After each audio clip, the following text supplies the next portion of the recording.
បងម៉ែបងប្អូនថ្ងៃនេះខ្ញុំចង់មកបង្ហាញអំពី Vivo Y21D ទាំងអស់គ្នារូបរាងរបស់គេគឺរបៀបនឹងស្អាតមែនទែនការរចនាប័ទ្មគេមួយសារនេះគឺអែមខ្លាំងណាអញ្ចឹងសម្រាប់ Y21D នេះគឺមាន2 spec អ្នកទាំងអស់គ្នាគឺមាន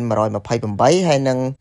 256ហើយសម្រាប់តម្លៃក៏មាន2តម្លៃដែរអ្នកទាំងអស់គ្នា spec 128តម្លៃ$139ហើយ256តម្លៃ$169ហើយប្រភេទអីវ៉ាន់របស់ Vivo នេះគឺមានទំហំថ្មធំមែនទែនអ្នកទាំងអស់គ្នាហើយមើលរូបរាងគេហ្នឹងក៏វាសាឡូនស្អាតដែរអញ្ចឹងវាមាន2ពណ៌បែកស្វាយស្វឹងអញ្ចឹងហើយនឹងមួយទៀតគឺពណ៌ខ្មៅប្លីងផ្លេកសម្រាប់ model Vivo Y21D មួយនេះវាភ្ជាប់មកជាមួយនឹង IP ការពារទឹករហូតដល់69ទាំងអស់គ្នាអញ្ចឹងវាធន់ខ្លាំងមែនទែនជាមួយនឹងទឹកប្រភេទទូរស័ព្ទនេះធ្លាក់ចូលទឹកក៏បានធ្លាក់ចូលទឹកក្តៅក៏បានអញ្ចឹងវាធន់ខ្លាំងមែនទែនមិនងាយជ្រាបចូលម៉ាស៊ីនឬក៏អេក្រង់ឲ្យផ្ដេសផ្ដាស់ទេពុកម៉ែបងប្អូនអាចកម្មង់នៅតាម page Pop Mobile នេះបានណាពុកម៉ែបងប្អូនណាកាដូមានដូចជាកាដូពីខាងក្រុមហ៊ុនគឺមានជើងទម្រក្រុមហ៊ុនមួយកាដូពីខាង Pop គឺមាន AirPods 2 មួយ speaker មួយខ្សែសាកក្បាល3មួយហើយនិង power bank 20000មួយជូនអ្នកទាំងអស់គ្នាមិនថាអ្នកទាំងអស់គ្នាយកតម្លៃ